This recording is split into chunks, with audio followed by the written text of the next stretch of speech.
Thousands rallied in the Uruguayan capital to protest against rape culture and violence against women.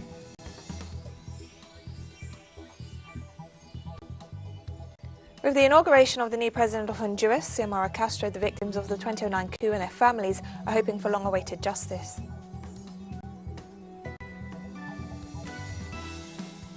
A delegation from the Economic Community of West African States arrived in Burkina Faso on Saturday, a day after the bloc suspended the country over this week's coup.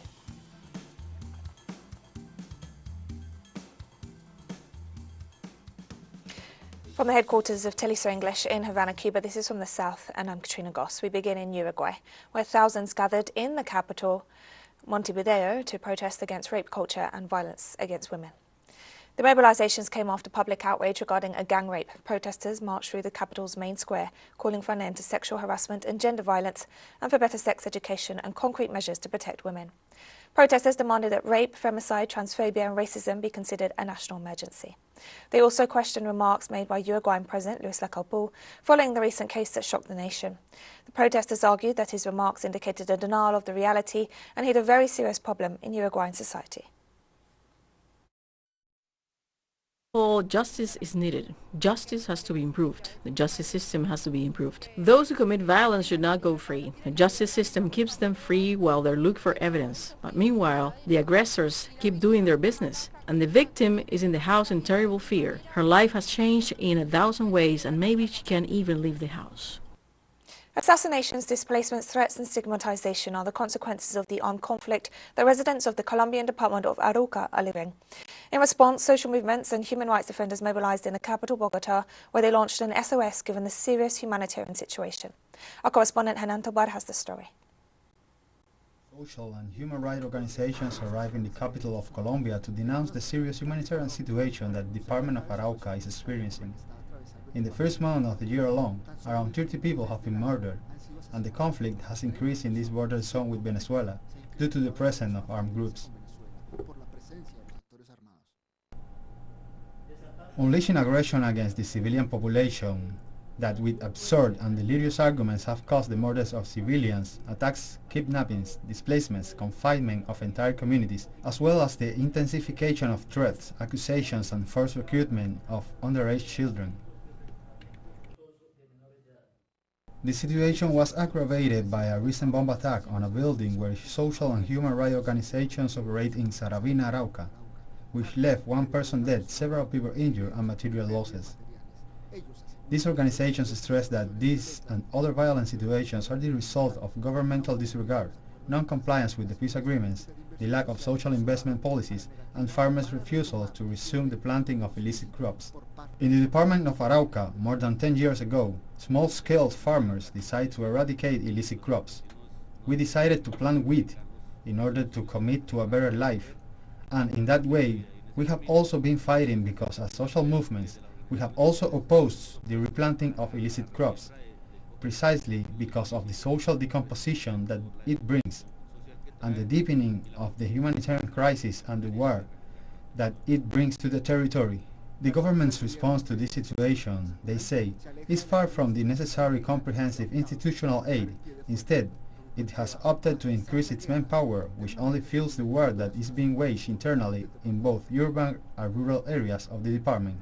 The high level of militarization in the department of Arauca, which today is advancing even further, allows us to clearly understand that this is not the way forward and that it has deepened the conflict even more. The national government does not seek alternatives for dialogue, but on the contrary increases its manpower and does not leave the doors open to continue with the processes of dialogue with the armed actors, as has happened in recent times with the ELN after the FARC signed a peace agreement which is not being complied with. The residents of Arauca department assure that there are a series of interests of foreign powers in this territory with the purpose to having an excuse to interfere against neighboring nations and intervene militarily, which increases the rate of conflict. For these reasons, they call on national and international social and human rights organizations to undertake a tour to assess the humanitarian crisis and to adopt solutions to achieve peace and progress in their territories. Mexico's Attorney General's office arrested one of the alleged perpetrators of what is known as the Fast and Furious operation, which in 2009 allowed guns to be illegally trafficked into Mexico from the United States. Our correspondent Eduardo Martinez has the story. Arrested after running over and killing a woman in Mexico City, Facundo Rosas, former federal police commissioner, was transferred by members of the Mexican Navy to a federal prison in Hermosillo, Sonora, at the request of the Attorney General's Office of the Republic. The arrest warrant is related to his alleged responsibility and participation in the Fast and Furious operation in 2009, during the Felipe Calderón administration, allowed the entry of 2,500 weapons to Mexican territory from the United States. It was intended to be a covert police intelligence operation to track and understand the rationale behind the trafficking of arms across the U.S.-Mexico border, and how these weapons ultimately found their way into the hands of organized crime. Rosas belonged to the closest circle of Genaro Garcia Luna, who was Secretary of Public Security and responsible for Calderón's strategy to fight drug trafficking. Garcia Luna is in prison and on trial in New York for his alleged link to the Sinaloa cartel. The enormous profits produced by the illicit arms trade fuel the possibility that Mexican criminal organizations can source these weapons in the United States market and smuggle them into Mexico on an almost daily basis.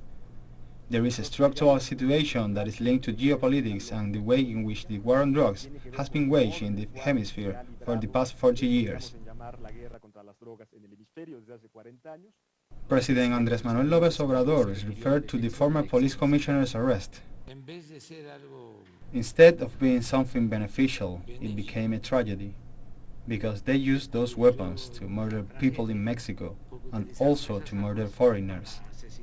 The investigation remains open and presumably this individual participated in that group. Since the beginning of the López Obrador administration, Mexico has demanded its northern neighbor to stop illegal arms trafficking. We naturally believe that the availability of illegal weapons to organized crime is one of the factors that fuels the violence that unfortunately hurts Mexican society and that we no longer want to experience.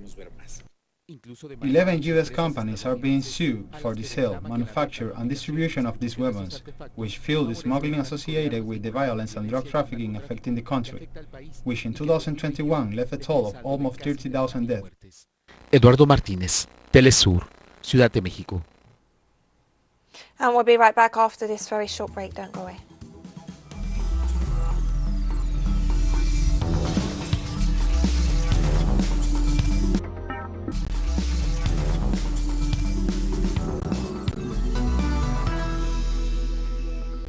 Welcome back to From the South. With the inauguration of the new president of Honduras, Xiomara Castro, the victims of the 2009 coup and their families are hoping for long-awaited justice. Our special correspondent, Roberto Hugo Presa, brings us the story. In her inauguration speech, Xiomara Castro pledged to promote condemnation of the coup d'état suffered by her husband on June 28, 2009. The repression by military forces left dozens of Hondurans dead, wounded and disappeared.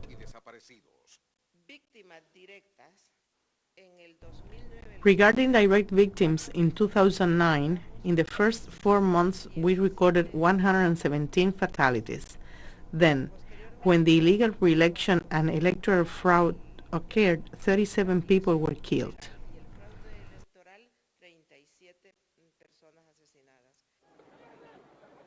The military revolt also harmed the civilian population and the organized sectors that supported Manuel Zelaya. This union leader was the victim of persecution and was fired by the coup government. Well, jobs are lost because the workers affiliated to the unions joined the struggle to bring to light the crimes of the coup d'état. Press freedom was also a victim of the repression. At the time, Héctor Amador was director of the state channel, and when he arrived, he found the station militarized. Our colleagues were taken out at gunpoint from the TV station, and I was not allowed to enter the facility. The presidential palace was occupied, and at that time, there were already protests by the people mobilizing the street. Media that did not support the coup were also persecuted and shut down. Manuel Alvarado, operator of Radio Globo, recalls how he had to escape through the windows after the station was seized by the military in order to avoid being captured. What we did is that we opened the microphones. We jumped down the back of the building where there is a vacant lot and there's a workshop, and we jumped down a staircase with some ropes. I remember that David fell. He got hurt.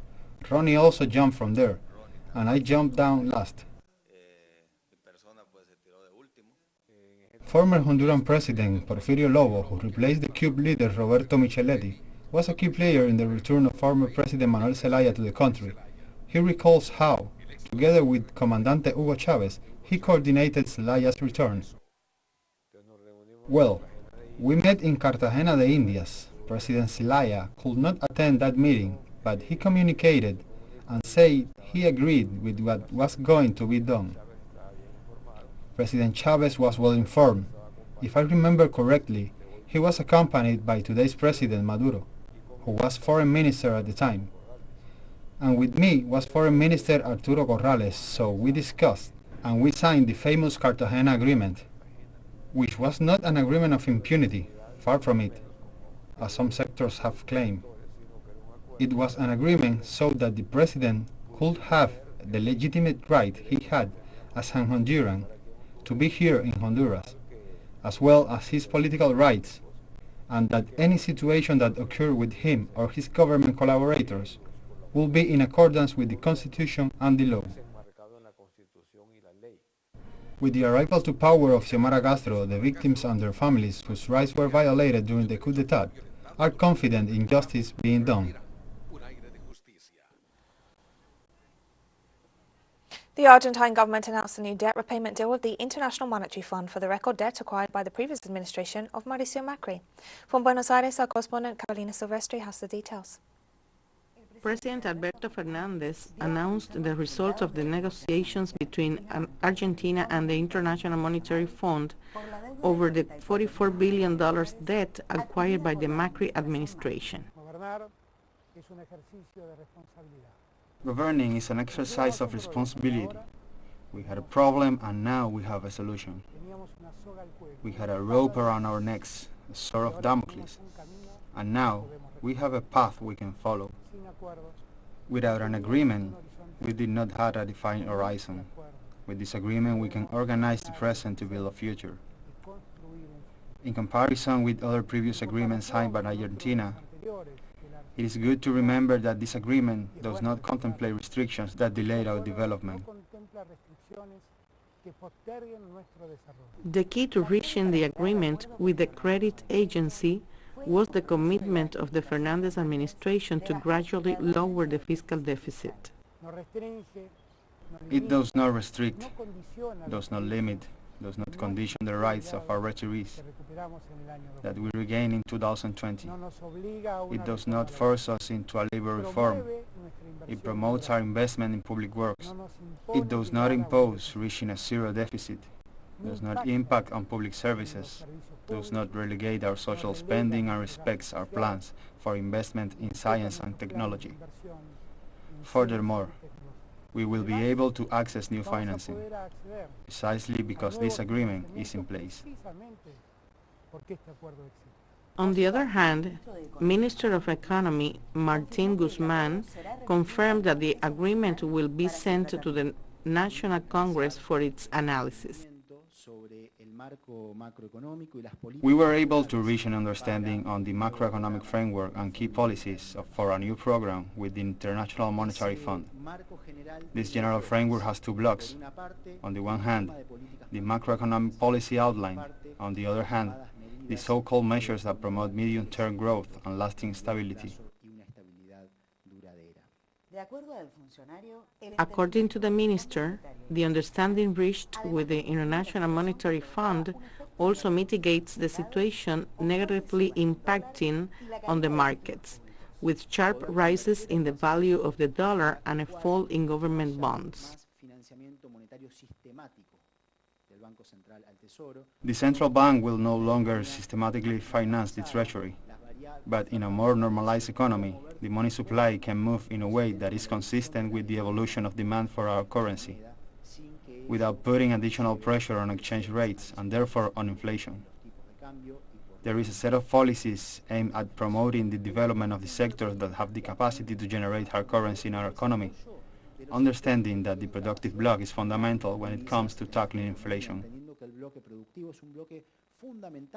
The agreement also contemplates the deferral of debt payments due after January and February of this year, which Argentina was not in a position to comply with. Carolina Silvestre, TeleSUR, Buenos Aires. Italian President Sergio Mattarella has been elected for a second 7-year term, ending days of political impasse as party leaders struggle to pick his successor. Earlier on Saturday, lawmakers employed 80-year-old Mattarella, who had said he didn't want to serve a second term, to change his mind and agree to re-election, after days of fruitless efforts by coalition parties to agree on a compromise candidate. Mattarella won in the 8th round of voting when he clinched a minimum of 505 votes needed from among more than 1,000 lawmakers and regional delegates in the Chamber of Deputies. In Italy's political system, the president is a powerful figure who gets to appoint prime ministers and is often called on to resolve political crisis.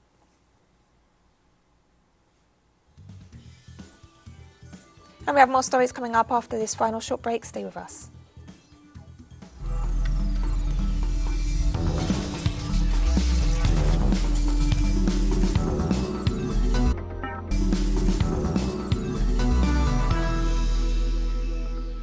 Welcome back to From the South.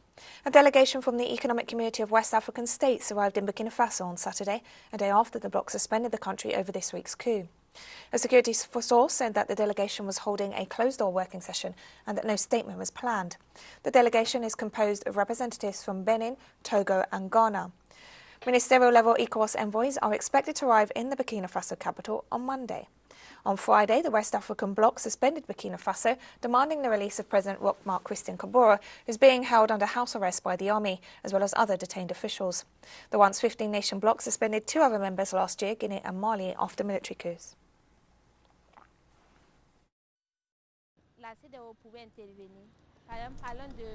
ECOWAS is not welcome here in Burkina because there have been situations where ECOWAS could have intervened, for example in terms of security.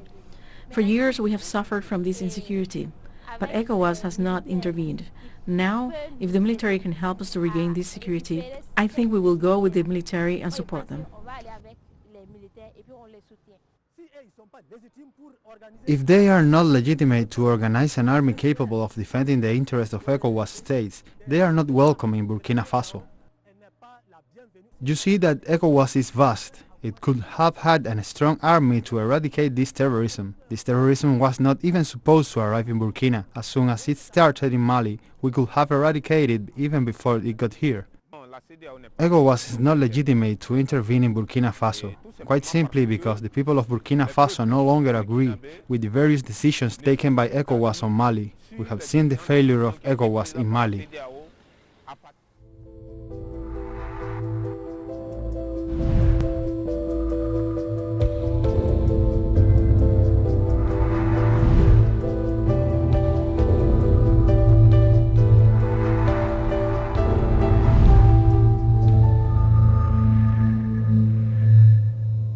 Tanzania has received 800,000 vaccine doses donated by China. The Sinopharm shots will be used to fully vaccinate 400,000 people. A first batch of Sinopharm doses donated by China in November 2021 had been used to fully vaccinate 250,000 people. Meanwhile, another batch of 1 million doses of donated Sinovac vaccines will be delivered to the nation soon, as China works to support African countries in the fight against the pandemic.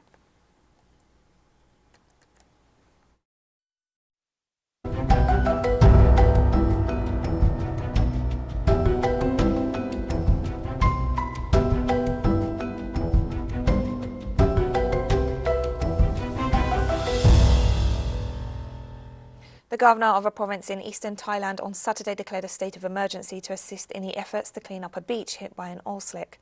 Some 20 to 50 tons of oil is estimated to have leaked on Tuesday night in the Gulf of Thailand from an undersea hose at an offshore mooring point of the Star Petroleum Refining Company used to load tankers. The company has claimed the leak was stopped within hours, but efforts to keep an oil slick from reaching the Mai Ramphun beach in Rangyong province were unsuccessful, and some oil began spilling onto the sand there on Saturday morning. A major part of the slick remains at sea, and there are concerns it may hit Koh Samet, an island popular with foreign and domestic tourists.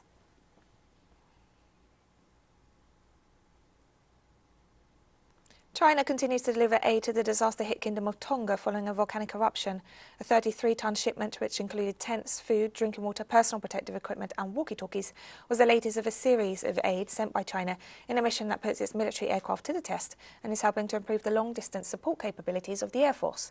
Following the arrival of the latest emergency relief goods, the Chinese Navy will soon dispatch ships to send other supplies such as portable houses, tractors, electricity generators and water pumps to Tonga to provide assistance with the post-disaster reconstruction.